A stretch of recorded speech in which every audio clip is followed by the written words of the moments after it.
الرحمن الرحيم. Al-Anfal ayat 2. Innamal mu'minuna alladzina idza dzukirallahu wajilat qulubuhum. Ciri orang yang imannya sampai ke hati itu, cara ngeceknya kata Allah, kalau diperdengarkan disebutkan nama Allah, ada konfirmasi di hatinya, ada getaran. Nah biasanya, maaf, dalam sehari Allah memerintahkan disebutkan namanya 5 kali dalam sehari setiap pergantian waktu. Subuh, ke siang zuhur, ke sore asar, ke maghrib, ke isya. Diperintahkan diperdengarkan pada semua manusia yang masih punya telinga. Telinga dalam bahasa Arab disebut udhun, jamaknya disebut adzan. Karena itu lafaz pertama saat adzan dikumandangkan kalimatnya apa? Allah. Allahu Akbar, Allahu Akbar. Pernah nggak merasakan begini? Allahu Akbar, Allahu Akbar. Begitu mendengar kalimat itu ada getaran di hati kita, sudah adzan. Nah itu konfirmasi iman sudah sampai ke hati. Dan itu nggak mungkin bisa dirasakan kecuali oleh orang yang sudah punya iman. Kalau nggak ada imannya nggak akan punya getaran yang sama begitu, nggak ada. Kan beda kan? Ada getaran cinta, getaran iman, getaran kalau ada polisi depan kita melanggar lalu lintas itu kan? Getarannya lain. Allahu Akbar, Allahu Akbar. Kencang banget suara apaan sih ini? Beda. Nah, iman standar, lagi-lagi standar nih. Iman standar itu konfirmasinya begitu diucapkan langsung ada getaran. Itu standar iman. Allahu Akbar, Allahu Akbar. Subuh misalnya jam 4:06. 4:06.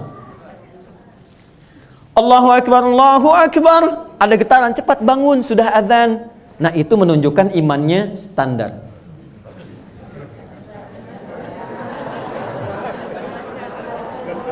Kuat tidak, lemah juga tidak. Itu dalilnya Quran surah keempat ayat 103 di ujung ayatnya. Inna salata kanat 'alal mu'minina kitaban mawquta. Orang beriman itu tahu waktu salat. Konfirmasinya Allahu Akbar, Allahu Akbar. Ya Allah, sudah azan, standar. Kalau kuat, dia tunggu baru selesai isya dah nunggu subuh.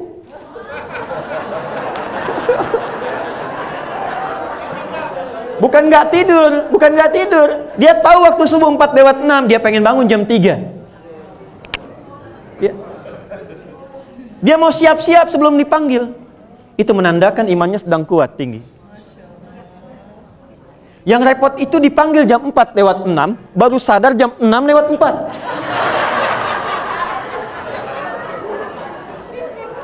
Tapi kalau masih ingat sholat, masih ada konfirmasi iman. Yang bahaya itu begini, mengaku beriman, mengaku muslim, di KTP-nya Islam, tapi nggak ada getaran di jiwanya. Allahu Akbar, Allahu Akbar, netral aja, sholat tidak dikerjakan, puasa dilewati. Nah ini yang dimaksudkan iman bermasalah, qalbun mayyit. Nah saya mau ke sini, saya teruskan lagi. Syarat pertama, Bapak Ibu sekalian, untuk mendapatkan surga Firdaus itu harus dikonfirmasi keberadaan iman dalam diri kita. Ini masing-masing yang bisa menilai diri masing-masing. Jadi kalau kita merasa ingin memasuki surga Firdaus, mulai sekarang konfirmasikan kekuatan iman itu melekat dalam hati kita. Yang tahu cuma kita sendiri. Apakah imannya kuat, standar, atau di bawah standar. Allahu Akbar, Allahu Akbar. Bahkan sekarang ada yang lihat jam. Jam berapa asar? Lihat? Sudah ada yang menyiapkan maghrib, menyiapkan isya. Berbahagialah. Pokoknya sepanjang ada getaran dalam jiwa kita yang mengonfirmasi keagungan Allah, maka disitulah kita masuk dalam level golongan apa? Mu'minun. Qad aflahal mu'minun. Kuncinya sudah ada. Nah, sekarang cara melatihnya bagaimana? Supaya iman itu semakin kuat, dijaga sampai dengan meninggal. Karena kalau nggak dilatih, sinyalnya redup, Bu, Pak. Kalau nggak dilatih, sinyalnya redup. Kayak Anda punya handphone, kalau sudah baterainya lemah, kan harus dicas kan? Kalau mau dicas kan biasanya pakai kabel kan? Ada adaptornya disambungkan kan? Kabel itu bahasa Arabnya habel. Disambungkan ada energi lagi masuk dalam diri kita, masuk dalam handphone. Baterainya kuat lagi. Nah, harus ada tali yang menyambungkan kita dengan Allah. Hablum minallah. Cas untuk mengecas supaya iman itu lebih kuat lagi. Maka bentuknya apa? Perhatikan kalimatnya baik-baik. Qad aflahal mu'minun alladzina hum fi salatihim khasyi'un. Amalannya satu, ini netral. Anda mau jadi apapun, mau jadi notaris, mau jadi pejabat yang lain dan sebagainya. Pokoknya kalau ini dikerjakan, jaminannya firdaus, bukan sekedar jannah. Salat. Perhatikan, salatnya khusyuk.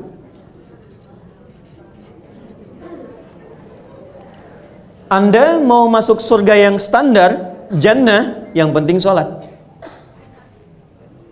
Mau tingkat khusyuknya berapa persen? Yang penting saya sholat. Tapi ketika level Anda ingin dinaikkan, saya pengen firdaus, kata Allah konfirmasikan, alladzina hum fi sholatihim khasyi'un. Maka calon penghuni surga firdaus itu tidak akan dia menunaikan sholat kecuali berusaha menunaikan dengan khusyuk semampu yang bisa dia lakukan. Nanti beda rasanya. Nanti kita akan detilkan ini. Tenang, ya, ini baru poinnya saja. Kan sampai Isya kita. Ya. Betul ya? Dua. Nanti kita belajar Pak, apa itu khusyuk kan belum dibahas. Dua. Walladzina hum 'anil lagwi mu'ridun. Hati-hati, ini pasti akan melekat pada pekerjaan. Hati-hati ya. Walladzina hum, ciri kedua, 'anil lagwi mu'ridun, selalu menghindari, menjauhi segala yang tidak penting. Segala yang sia-sia. Menghindari yang tidak penting. Maaf, Bapak keluar dari sini, Ibu keluar, banyak hal yang bisa dipandang. Ada yang bermanfaat atau ada yang tidak bermanfaat. Ada yang penting, ada yang tidak penting. Calon penghuni firdaus tidak akan melihat kecuali yang bermanfaat dan penting saja. Ketika yang dilihat tidak penting, dia palingkan. Itu detailnya ada di Quran, surah yang ke-24 ayat 30 untuk laki-laki, ayat 31 untuk perempuan. Quran surah An-Nur ayat 30 untuk laki-laki, ayat 31 untuk perempuan. Yang ini dalilnya Quran surah kedua ayat 45 sampai dengan 46, ditafsir di Quran surah ke-29 di ayat yang sama 45. Pelan-pelan. Saya turunkan yang ini dulu ya. Contoh. Dari mata. Pelan-pelan. Quran surah 24 ayat 30 untuk laki-laki. Kullil mu'minina, dikonfirmasi lagi imannya. Kan qad aflahal mu'minun. Ditafsir di sini kullil mu'minina, Muhammad SAW viralkan. Saya sekarang lebih senang menerjemahkan dengan kata-kata viralkan dibanding katakan. Ya, karena lebih luas sifatnya. Muhammad SAW viralkan. Kalau sudah viral, like, share, and subscribe kan? Baik. Muhammad viralkan. Katakan pada semua yang merasa beriman, yaghuddu min absarihim, maka praktekan ghaddul basar. Apa itu ghaddul basar? Ghaddul basar itu bukan nggak boleh lihat. Silahkan melihat. Tapi ketika yang dilihat itu berpotensi mendatangkan yang tidak bermanfaat, apalagi maksiat, maka palingkan. Awas, jangan salah ya. Saya berbicara misalnya dengan bapak, dengan ibu. Dalam Islam silahkan, saling menatap, gak ada masalah. Tapi ketika yang ditatap itu berpotensi mendatangkan hal yang tidak bermanfaat, bahkan maksiat, palingkan. Anda silahkan cek WA, lihat gambar macam-macam YouTube. Ketika tatkala melihat itu ada hal yang tidak bermanfaat, palingkan. Definisi palingkan itu bisa hapus, bisa ganti, ya, bisa kita palingkan dengan nyata. Ya. Jadi bukan nggak boleh lihat. Ini penting saya tegaskan karena saya dulu pernah 2002 di Jogja, ada seseorang yang memahami ayat ini nggak boleh lihat gitu. Jadi dia naik sepeda ke pinggir jalan raya, matanya nunduk begini tuh. Nah, sekira ini penting untuk ditekankan kembali ya. Kemudian wa kullil mu'minati, perempuan juga begitu. Yaghdudna min absarihinna. Jaga pandangannya. Dari mata turun ke kelisan dulu, Bu. Kelisan. Jangan langsung ke hati aja ya. Jangan langsung ke hati, turun ke kelisan. Yang dipanggil imannya lagi. Enggak, saya mau detilkan tentang kalimat anil lagwi mu'ridun. Kan ada kan kata-kata yang tidak manfaat? Ya kan? Apa diantara contohnya? Lawan dari semua yang baik. Celaan itu nggak bermanfaat, hoax itu nggak bermanfaat, maaf ya, cacian nggak bermanfaat, berdebat yang tidak benar, debat kusir nggak bermanfaat. Maka turunlah Quran surah 49 di ayat yang ke-11 sampai 12 misalnya. Ini kalau kita mau rinci sampai ke kaki kita bisa turunkan. Ini baru mulut, baru lisan. Ya ayyuhalladzina amanu, hai semua orang yang telah merasakan beriman, iman. La yasraq qaum min qaum, jangan saling mencela. Ketika Anda menuliskan Notaris Muslim Indonesia, Anda katakan bersama menggapai firdaus, bersama menggapai jannah, maka konsekuensinya sifat-sifat ahli jannah itu turunkan dalam perilaku kita. Jangan sampai di keluarga besar ini ada yang saling mengecilkan, saling ingin menjatuhkan, saling mengungkap aib dan sebagainya. Baik itu di lingkungan keluarga, kalau disebut besar termasuk keluarga besar yang tidak ikut ke sini. Ibu datang, suami di rumah, jangan sampai bikin pengajian ibu yang suami disebutkan. Betul, ini contoh yang contohnya nyata diungkap di Quran, surah keempat ayat 34. Karena di antara nama perempuan itu kalau banyakan disebut nisa. Kalau laki-laki namanya konsisten, Bu. Sendiri ataupun banyak, itu akar katanya satu. Satu. Kalau sendiri rajulun, kalau banyakan rijalun, hurufnya nggak berubah. Rajul itu tegak, ya, berwibawa, tegas. Makanya kaki disebut rijlun karena tegas, kuat.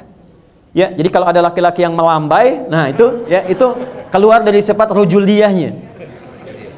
Perempuan itu namanya dua. Kalau sendirian dia mar'ah. Saya detilkan sedikit ya. Kalau sendirian mar'ah. Kalau banyakan seperti ini nisa. Berubah jadi nisa. Ya, jadi nisa itu artinya apa? Bukan perempuan. Bukan wanita, nggak usah maksa. Nisa itu perempuan. Udah pakai perempuan. Banyak an-nisa. Tapi kalau sendirian dia mar'ah. Mar'ah itu dari kata muru'ah seperti mir'ah. Maknanya tiga. Satu, yang senang tampil indah. Makanya perempuan disebut dengan mar'ah karena memang cenderung pada keindahan. Ya, dan itu biasa. Makanya mir'ah itu disebut cermin itu mir'ah bahasa Arab seperti mar'ah. Jadi kalau ibu bawa cermin, bawa kaca, itu biasa. Diperiksa di dompet ada kaca, nggak apa-apa. Di handphone ngaca, nggak ada masalah. Masuk ke sini ada kaca, lihat lagi, wajar. Ya. Tapi ingat, mar'ah juga seperti mir'ah. Al-mar'atu kal mir'ah. Perempuan punya nilai perasa seperti cermin. Ibu pernah lihat cermin ya? Kalau cermin itu dilempar sampai pecah, bisa nggak disusun kembali? Jangan salah. Bisa disusun kembali, tapi tak mampu memantulkan bayangan yang sempurna. Sama dengan perempuan, jika dia tersakiti, bisa cepat memaafkan, tapi sulit melupakan apa yang telah dialami.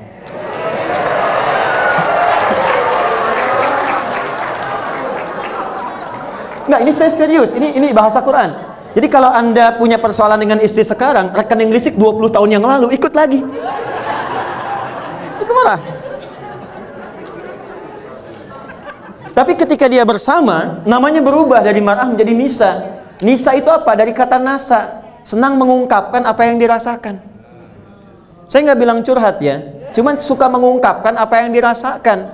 Persoalannya kata Quran, ya, Quran surah keempat ayat 34, "Fassalihatu qanitatun hafizatun lil ghaibi bima hafizallah." Kadang-kadang ketemu dengan temannya yang dicurhatkan hal yang tidak seharusnya keluar dari mata turun ke lisan. Ibu kumpul, "Teteh apa kabar?" "Baik, alhamdulillah." "Gimana pekerjaan?" "Semua lancar." "Keluarga?" "Alhamdulillah sehat." "Suami bagaimana?" Di situ masalahnya.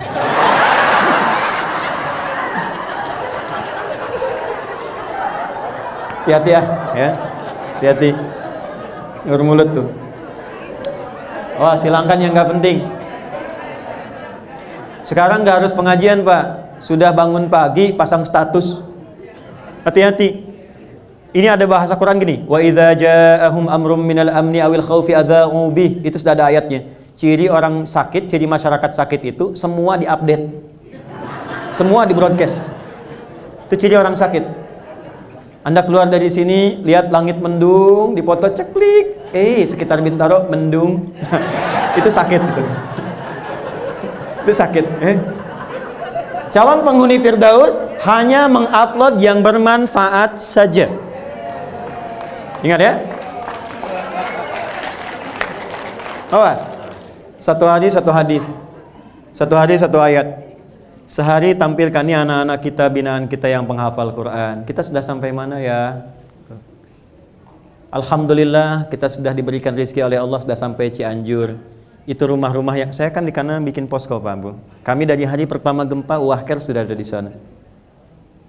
Bikin posko, tenda-tenda disusun kayak jadi komplek kembali, dapur umum. Sekarang kita mau bangunkan masjid. Tapi satu hal yang menyentuh jiwa yang paling dalam, hancur rata rumah-rumah. Bukan itu. Yang paling dahsyat itu rumah yang tegak pun yang masih mewah, penghuninya tidak berani masuk ke dalamnya. Takut. Dia lebih memilih tinggal di terpal-terpal atau meninggalkan wilayah itu. Saya bertanya dalam diri saya, kalau bekerja keras, berangkat gelap, pulang gelap, bertahun-tahun membangun seperti ini hanya untuk ditinggalkan, lalu apa manfaat pekerjaan yang telah dilakukan? Jadi kalau sekarang Anda, saya, kita hanya beraktivitas dan mengumpulkan dan yakin akan ditinggalkan semua itu, bahkan diberikan oleh ujian oleh Allah seketika bisa dihilangkan, maka tidak akan ada yang bisa dirasakan dalam kebahagiaan. Kecewa, capek, lelah, mengadu, dan sebagainya. Penghuni surga Firdaus menjaga marwahnya di hadapan Allah sehingga dia hanya mengerjakan segala yang bermanfaat dan dengan itulah dijauhkan dari kekecewaan dalam kehidupan.